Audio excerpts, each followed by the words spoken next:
This video walks through the process of transitioning from relatively shallow-rooted fescues to native, deep-rooted grasses on a hillside above a residence in the mountains of western North Carolina. The slope is relatively steep, is concave in shape, and wraps around and above the residence at the base. The animation you're viewing portrays the slope as it currently is. The extraordinary amount of rainfall that came with Hurricane Helene back in September caused a part of this slope to slide into the parking area in front of the residence, where it destroyed the two family cars. The existing grasses on the slope were hydroseeded 15 to 20 years ago, and the grass most likely to be in that mix is creeping red fescue, which was and is commonly used locally for hydroseeding slopes. There's a striking difference in the root depths between creeping red and the native grasses proposed to replace it. Whereas the creeping red has 6 to 12 inch deep roots, the proposed natives have roots that extend down as deep as 10 to 12 feet. The following will review how the proposed natives can be established with well-timed seeding and plugging, while the creeping red fescue and other cool season introduced grasses can be weakened organically using elemental sulfur and strategic mowing. The area of the slope that will be transitioned is 10,400 square feet as measured on the plan. The remainder of this video is step-by-step instructions for the owner, but please feel free to listen in if you're watching this on YouTube. It's mid-March, and the first thing you can do is a soil test to measure the pH of the soils on the slope. Collect soil samples from different areas of the slope and send them to the North Carolina Extension Office. Request analysis for pH, organic matter, and nutrient levels. In the meantime, you can test the pH with a test kit you may already own, or which you could buy at a local hardware or garden center. Target pH for fescue suppression below 5.0. Target pH for the native grasses is 5.0 to 6.5. The results of the pH test will determine the sulfur application rate. There may seem to be a conflict in the instructions, as the target pH for fescue suppression is below 5.0, whereas the target pH for the native grasses is 5.0 to 6.5. So, what is the target? Here's the resolution to that seeming conflict.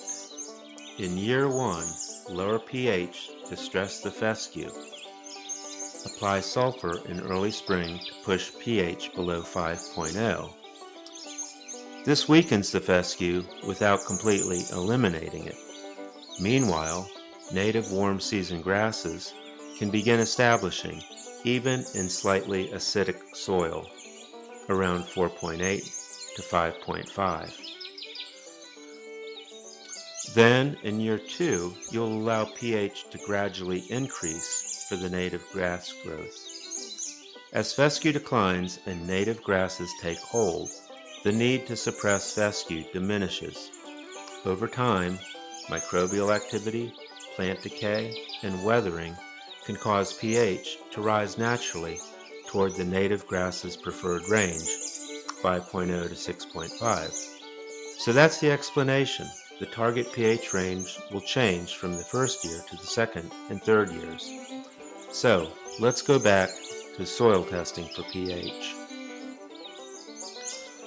So we're still in March of the first year, and the next thing to do is to review the soil test to determine sulfur needs.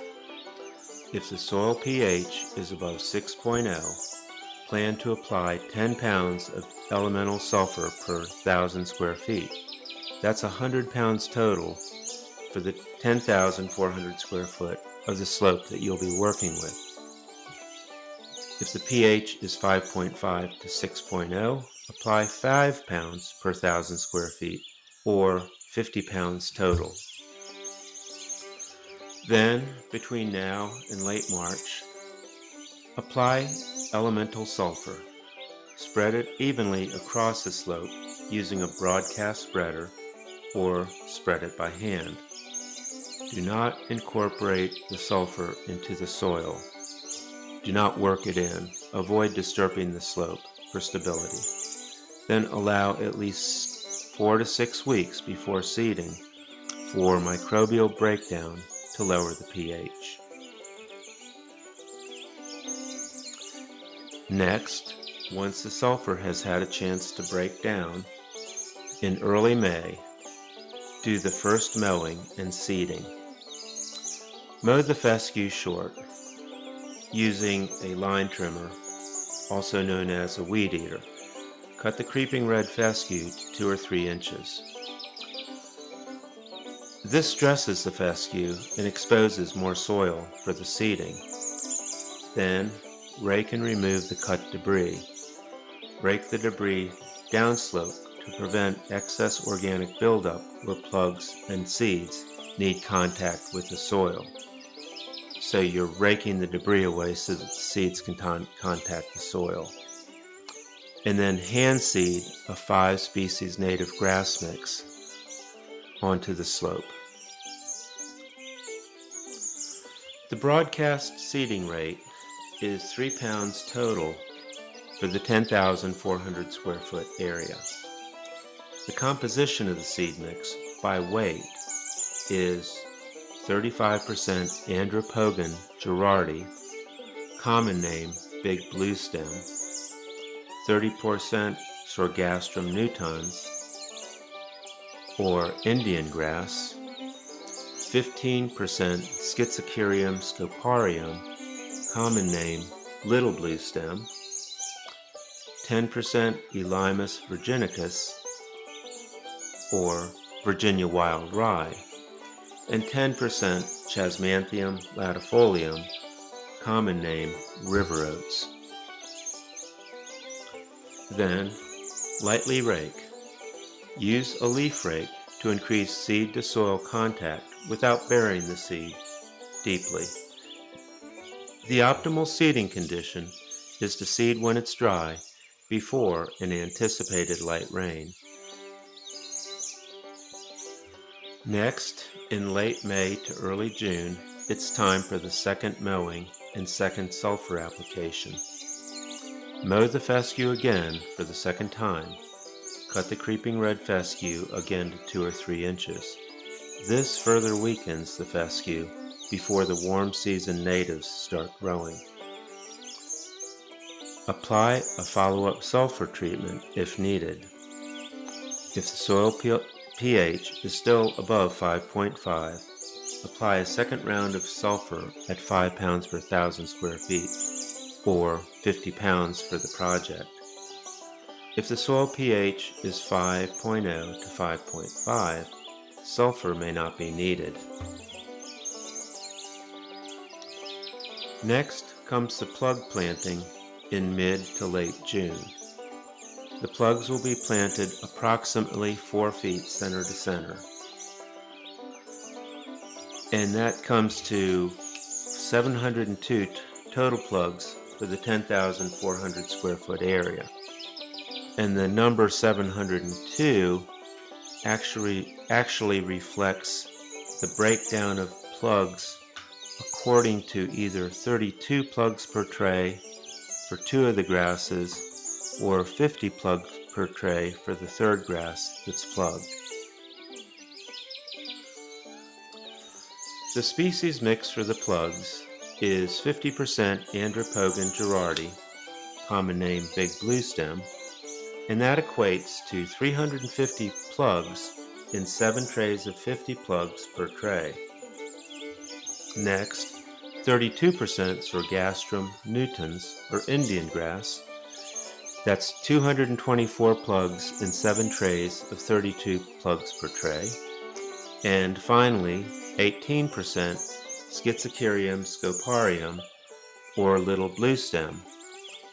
That's 128 plugs in 4 trays of 32 plugs per tray.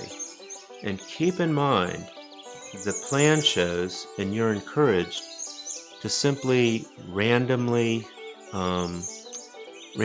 plant these, on approximate 4-foot centers.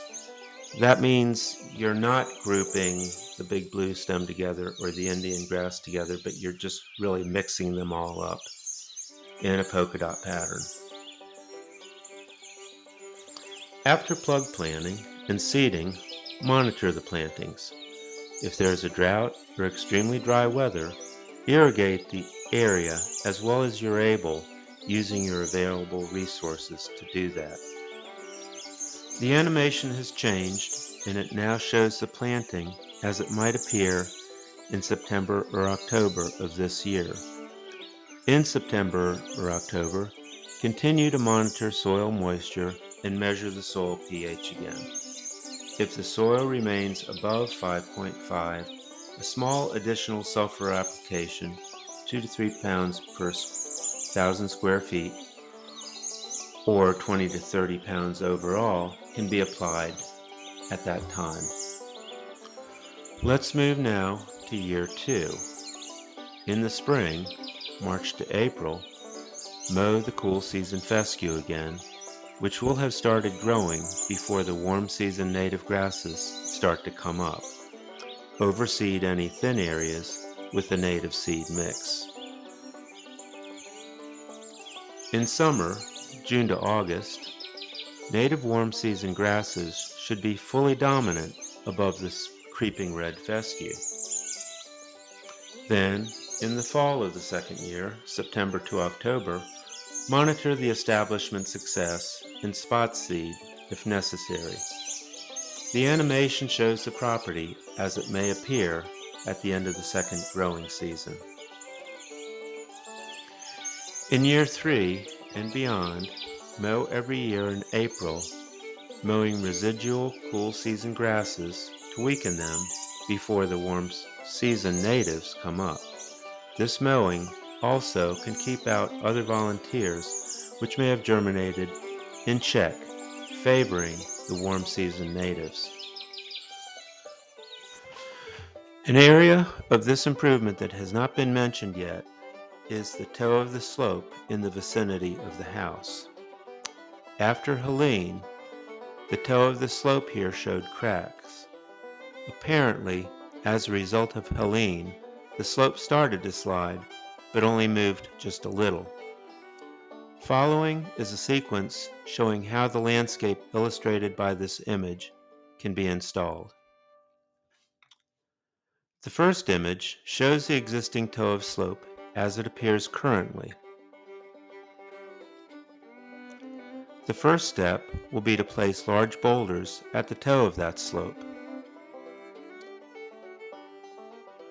Then, this will be followed by fill dirt being placed around those boulders. Finally, it will be plugged with Muhlenbergia reverchonii, common name rose muhly grass. This final image shows how it might appear after several years of growth. Thanks for watching. If you're watching this and you aren't the owner of this property, we've hoped you've enjoyed this virtual tour of a little part of Western North Carolina.